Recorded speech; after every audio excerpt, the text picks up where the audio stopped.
Hey guys, welcome back to the YouTube channel. Today I have another answering your questions video. I know, girl, it's been a minute, but your girl's been busy. Busy and not busy, stressed and not stressed, you know, life be lifing. But it's okay, I'm back, I'm here today, and I'm excited to answer some of your questions. So let's get started.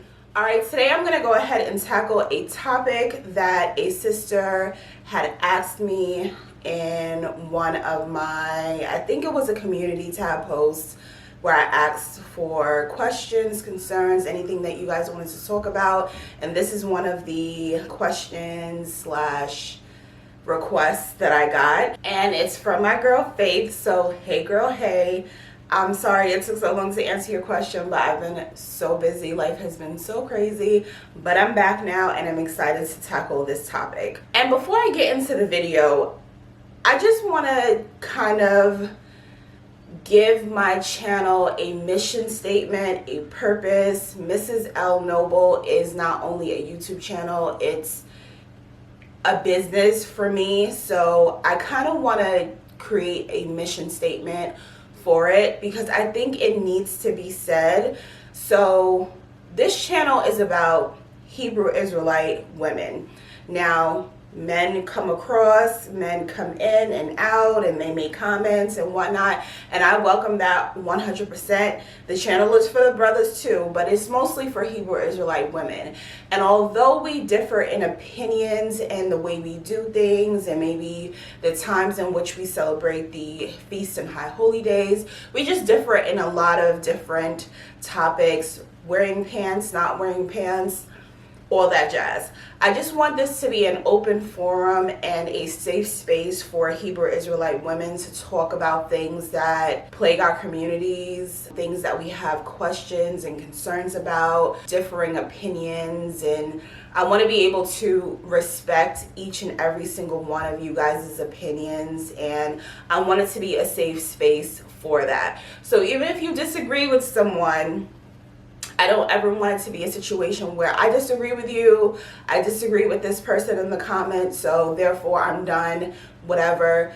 We can, just like with our family members, with our friends, we can differ in opinions and how we feel about certain topics and still respect one another in that. So I just wanted to make that disclaimer before I go ahead and start the video. Let's go ahead and tackle this question. So the question basically is, I'll pop it on the screen: awareness in sisters knowing how to protect themselves for married women and single women and sex trafficking. So I definitely wanted to talk about this because this is a real issue in our community. When I say that, I mean mostly sex trafficking, and I'm going to tackle that towards the end of the video, but I wanted to start off with the awareness of sisters knowing how to protect themselves for married women and single women. And I'm going to look down at my phone just because my notes are there. You know, your girl got scatterbrain, squirrel brain, I be all over the place. So this is just to keep me in order, you know what I'm saying? So these are going to be more so tips for women, whether you're with your husband, married, single, you haven't met your king yet, whatever the case may be. These are just the tips that I think are helpful, and I'm excited to go ahead and share them with you guys. So first, be aware of your surroundings. When you're going to the mall, or you're going for a walk, or you're running errands or whatever, there was a time in my life where I used to love this thing where I would go grocery shopping on Saturday mornings. This is before I was in the truth, and it was just my alone time, and I would love to put on some headphones and just jam out. I'd be in a store, just in the in the produce aisle, just pushing my cart like, hey, like nothing inappropriate, but just zoning out.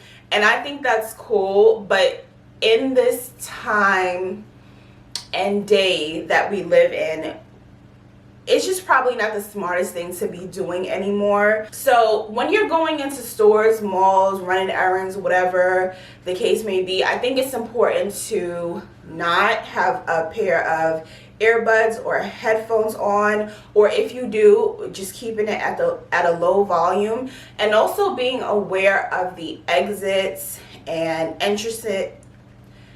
Being aware of the exits and the entrances, I always have problems saying that word, to wherever you are, just because we live in a day and age now where there's shootings and mass shootings and people killing you just because of the color of your skin, and you have to be aware of what a safe exit is for you if you need to run out of a store. Don't think that just because it's easy to see something on the news, on YouTube, on CNN or whatever, wherever you get your news sources from, and think, man, that's crazy, I can't believe that happened, and think that can't happen to you or it can't happen in your area, but it very much can. So just be aware of your surroundings, what's going on around you, your exit points. Just be mindful of that when you're out doing your thing. Also,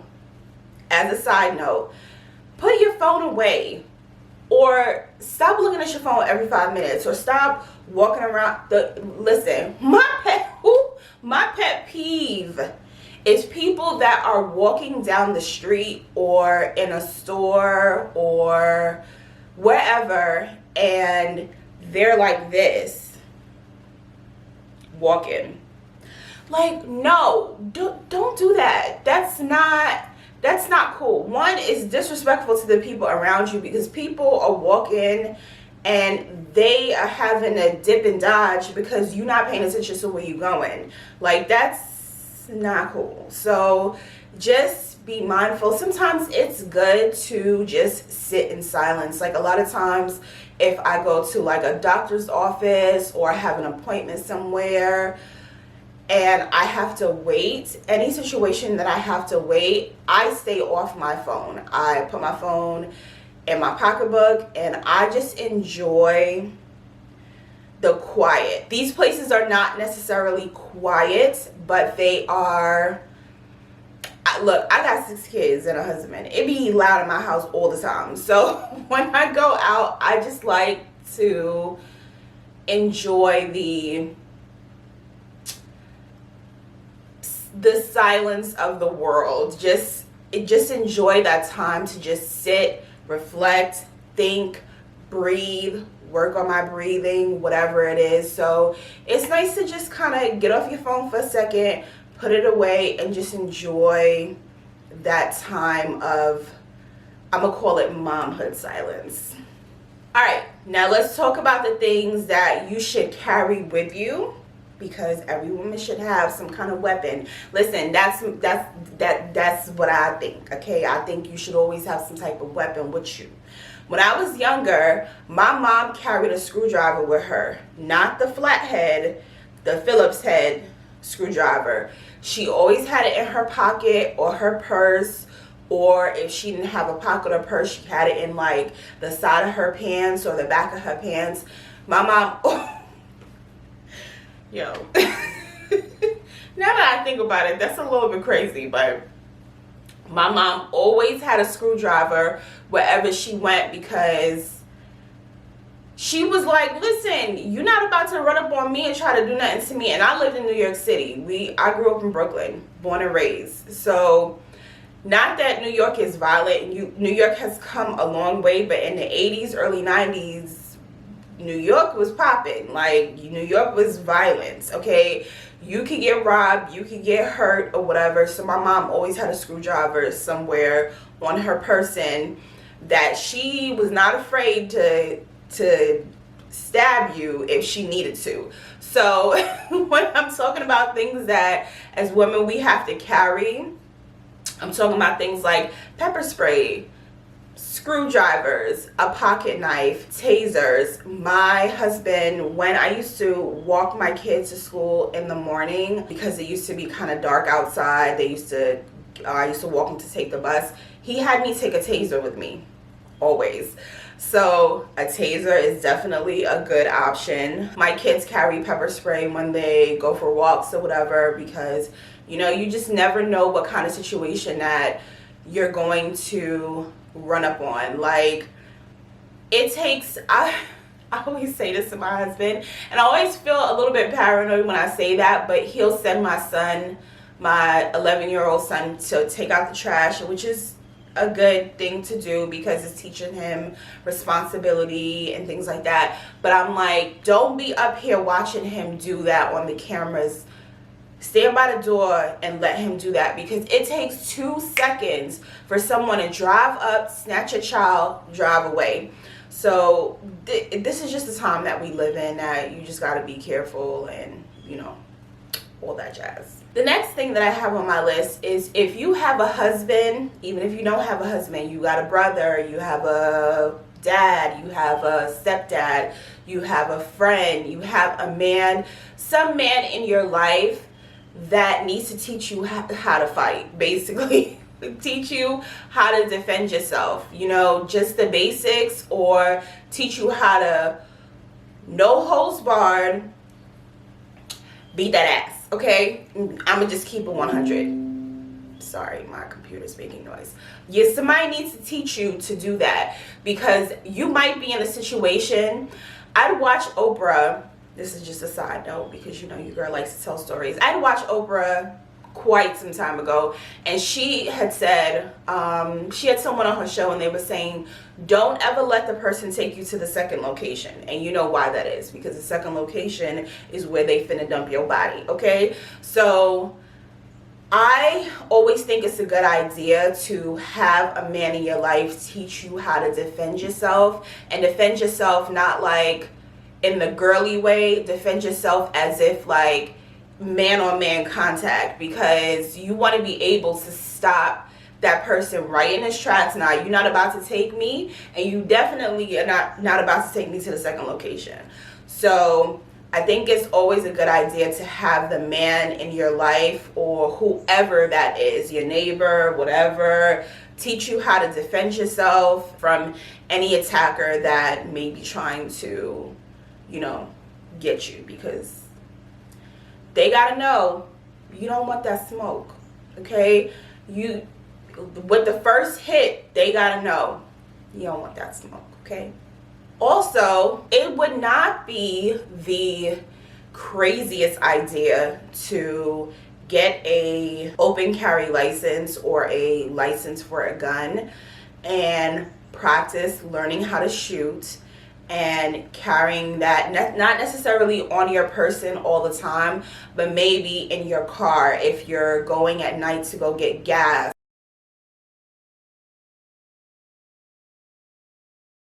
or you're going to pick up food, or whatever the case may be.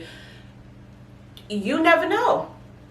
You never know. So I think as a woman, people, and myself, women are delicate, we're soft creatures and whatnot. But listen,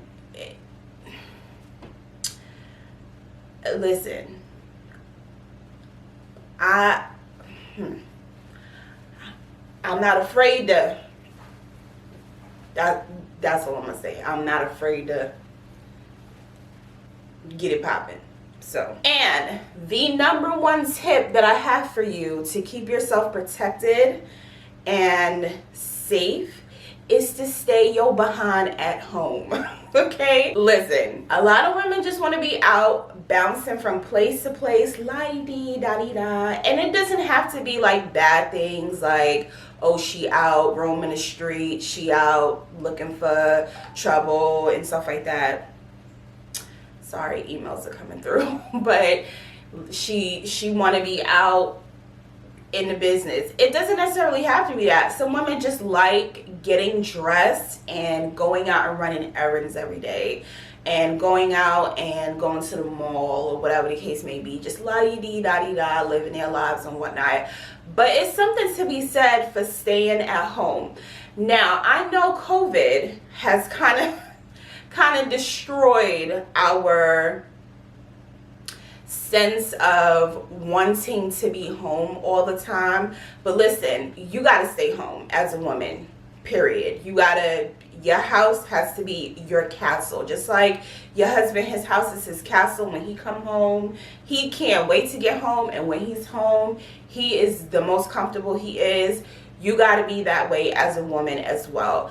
If you feel like you've been in the house for the past 2-3 years because of COVID, romanticize your life, romanticize your home, light a candle, put a diffuser on with some good smell goods throughout the house, clean the house, buy you some flowers, have some fresh flowers around if that's what you need to do. Make yourself a nice meal. Do a little bubble bath, a little self-care routine. Netflix and chill by yourself and watch one of your favorite shows. Whatever it is you gotta do, sis, to romanticize your home and your life, where being at home makes you feel fulfilled and happy. Do that, because the safest place for a woman to be is at home. Period. I always like to reference a Proverbs 31 woman, because I just think that as women in the truth, this is the woman you need to strive to be.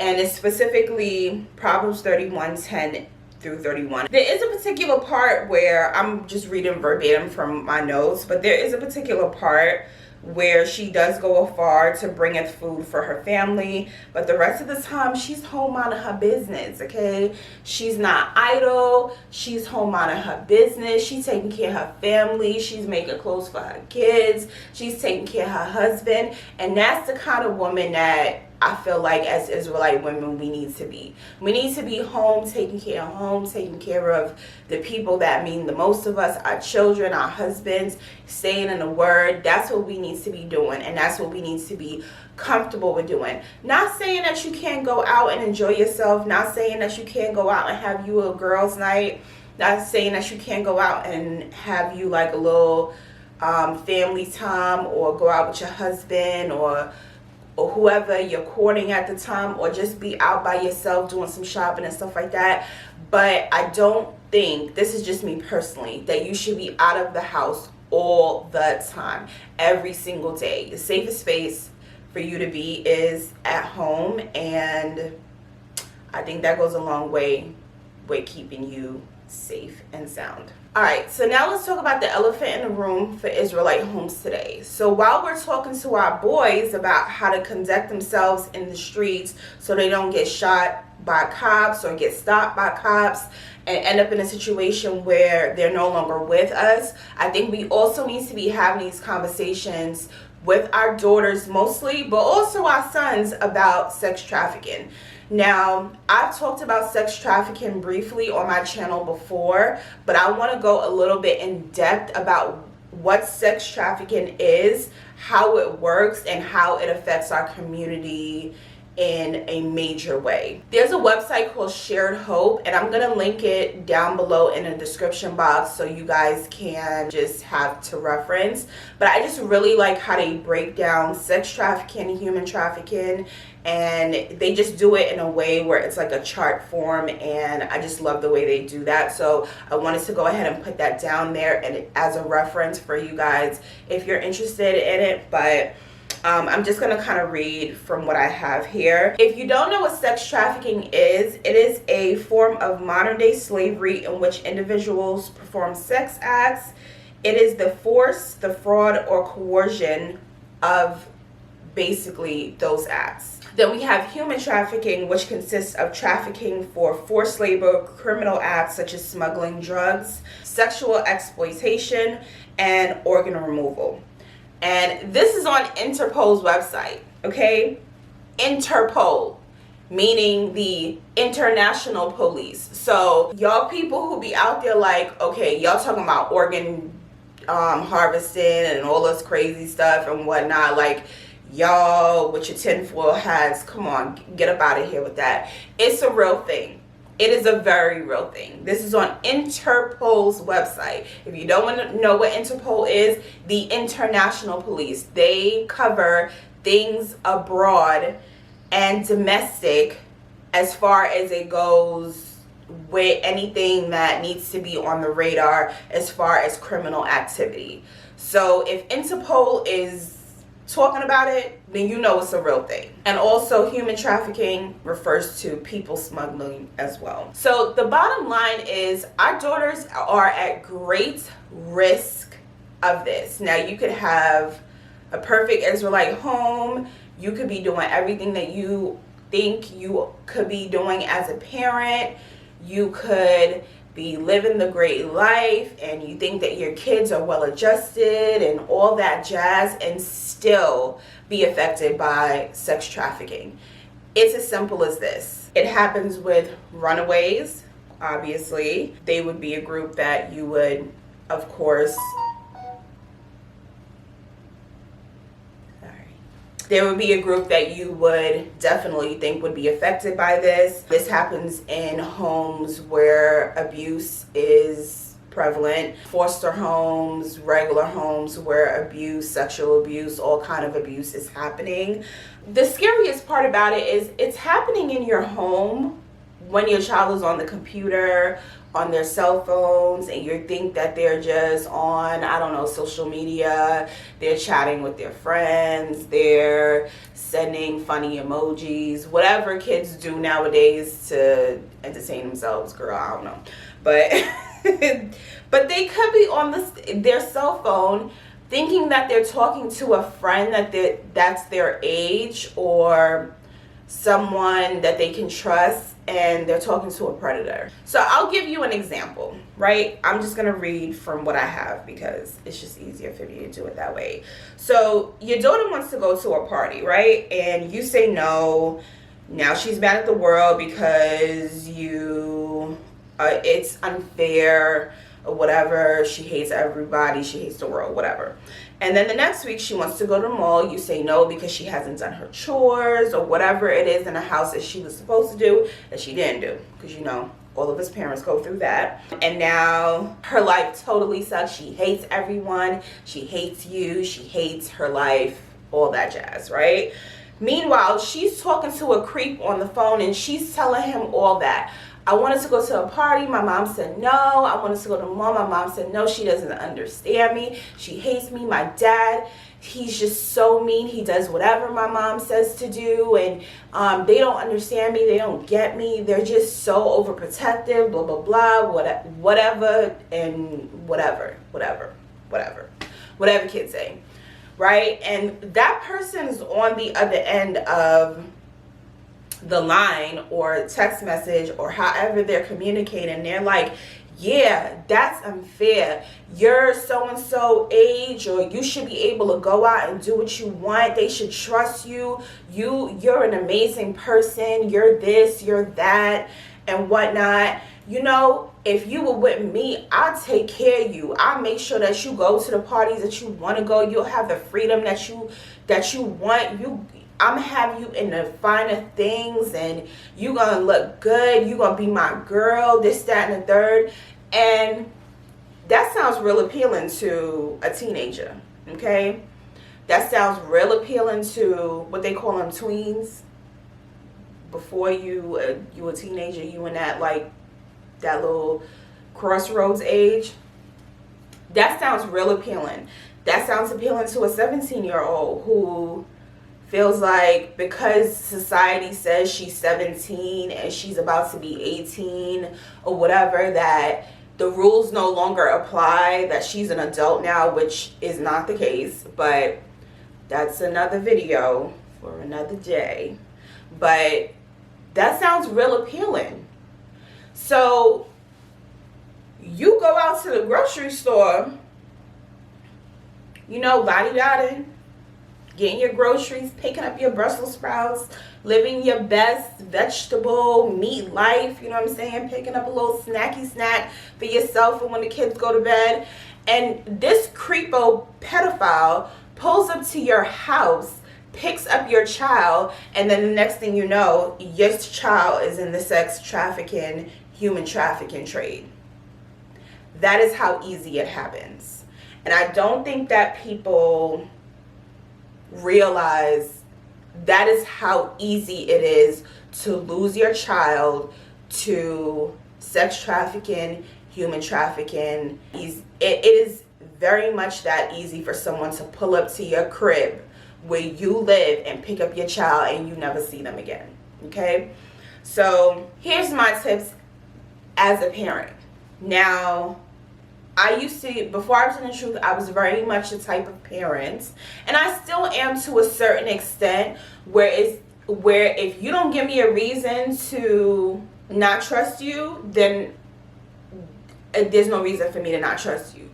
But I also realize that there's a lot of stuff going on with these kids that you don't know. So my tip for you as parents to avoid getting in a situation where your kids are susceptible to sex trafficking and human trafficking is to make sure you're checking in with your child. Make sure you're having conversations with them about these things so they're aware, because they might have been talking to someone and thinking that they were cool or whatever, and you have that conversation and they're like, wait, hold up, something not right here. So they might end that, right? Make sure when your child is out, they are checking with you at various points throughout the day. So say your child goes out at 3 o'clock after school and you want them back by 8. Have them checking with you at 4:30, and then 6, and then 7, and then when they're on their way home. So you know where they are and what they're doing and what the plans are. And if you say you're going to be somewhere, be that place. And if the plans change, let me know so I can decide whether I want you going to that place. And I can be like, no, skirt, let's go. I'm coming to pick you up. No. It's not happening, right? So that's one way. Monitor what your child is doing on their phone and on their computers, because what our kids think is appropriate, not appropriate, okay? Even Israelite children, just because the way the world is now, everything is so in your face. Sex, money, drugs, everything is so in your face that it is extremely difficult for a child to discern what is appropriate sometimes and what is not. And that happens to Israelite children as well.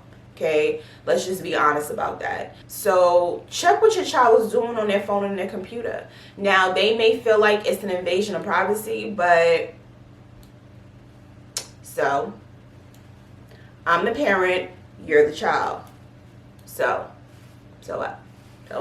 Now, I'm not talking about like if you have a great child going all through their stuff and ripping their room up and looking for stuff. That's not what I'm talking about. But I'm definitely saying make sure you're checking to what website they use, what they're doing on the website, what the purpose for the website. I personally don't let my children go on social media. They were once on social media, and then I kind of pulled them off because I want my kids to know what it's like to not be on social media and not have those social pressures. Not saying that I will never let them get back on social media, but I just wanted them to experience life without the social pressures so they can discern between the two. But if your child is on social media, I definitely recommend seeing who they're following. My thing is, if I let my child on social media, I'm following you and you following me, because I want to know what you're doing. Period, poo. Okay? And that's just me. Okay? So I think you should be checking all the time what's going on with your child, what they doing on that computer, what they doing on social media, who they talk to, who their friends are, blah, blah, blah, blah, blah, blah, blah, blah, blah. The next thing I think is you should instill within your child is to stay in pairs, right? So if your child is going somewhere and it's a group of them, if one goes, all goes. And y'all know about this because y'all were kids once, y'all had parents, and your parents will tell you what? Stick together. If she go, you go. You go, she go. Listen, stay together.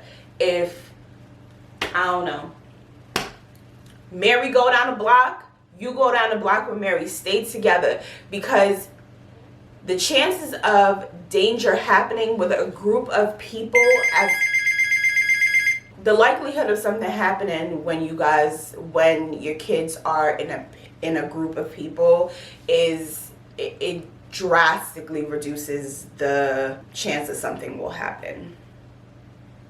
And lastly, I want to leave you with this. I'm also going to put this in the description box below. If you do have HBO Max, I really, really want you guys to watch this documentary called The Black and Missing, or Black and Missing. I'm sorry. It's either one of those. And this documentary talks about, it touches on sex trafficking a little bit, but it talks about our community and how many missing children are in our community, and how the police departments around the country don't put an effort forward as they would if a Natalie Holloway or a Molly Tibbetts, I think that's her name, one of these Edomite girls, let's just keep it 100, go missing in the United States. They don't put forth the effort. It's always, oh, well, they just ran away. Oh, they just went away with their boyfriend. Oh, they just did this and did that. And this particular organization, it's two women, black women, of course. They're sister-in-laws. And they run an organization where they help people across the country, black people across the country, locate and put resources towards finding our missing people.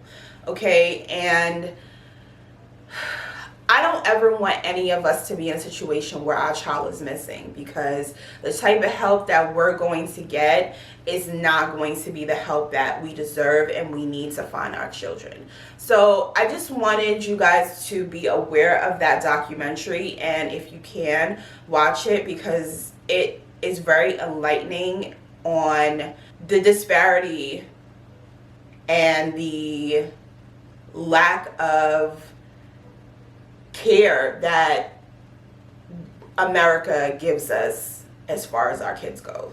So that's the end of today's video. I hope you guys enjoyed. I know it was a long one. You know your girl loves to talk. I can't help myself. I love to talk. But I hope you guys enjoyed the video. I hope you guys thought it was informative. I hope that some of the tips that I provided you were helpful. As always, if you guys have any questions, concerns, anything that you want me to talk about, hit me up in the comment section. Send me an email at reciperescuemeblog@gmail.com. Hit me up where you can. I'm not on social media, unfortunately. Well, fortunately, I'm not on social media. It's just a choice I have. Maybe one day I'll talk about why. But hit me up through those channels if you have any questions, concerns, anything like that. I appreciate you guys. I love you guys. Don't forget to hit that like button, letting YouTube and me know that you like this type of content. Also, hit that notification bell so you'll be the first to know when I upload new content. And smash that subscribe button, you know. The subscribe button is free to be a part of the tribe, a part of the fam. I welcome you. I love you. And I'm signing off, so I will see you guys in the next video. Shalom.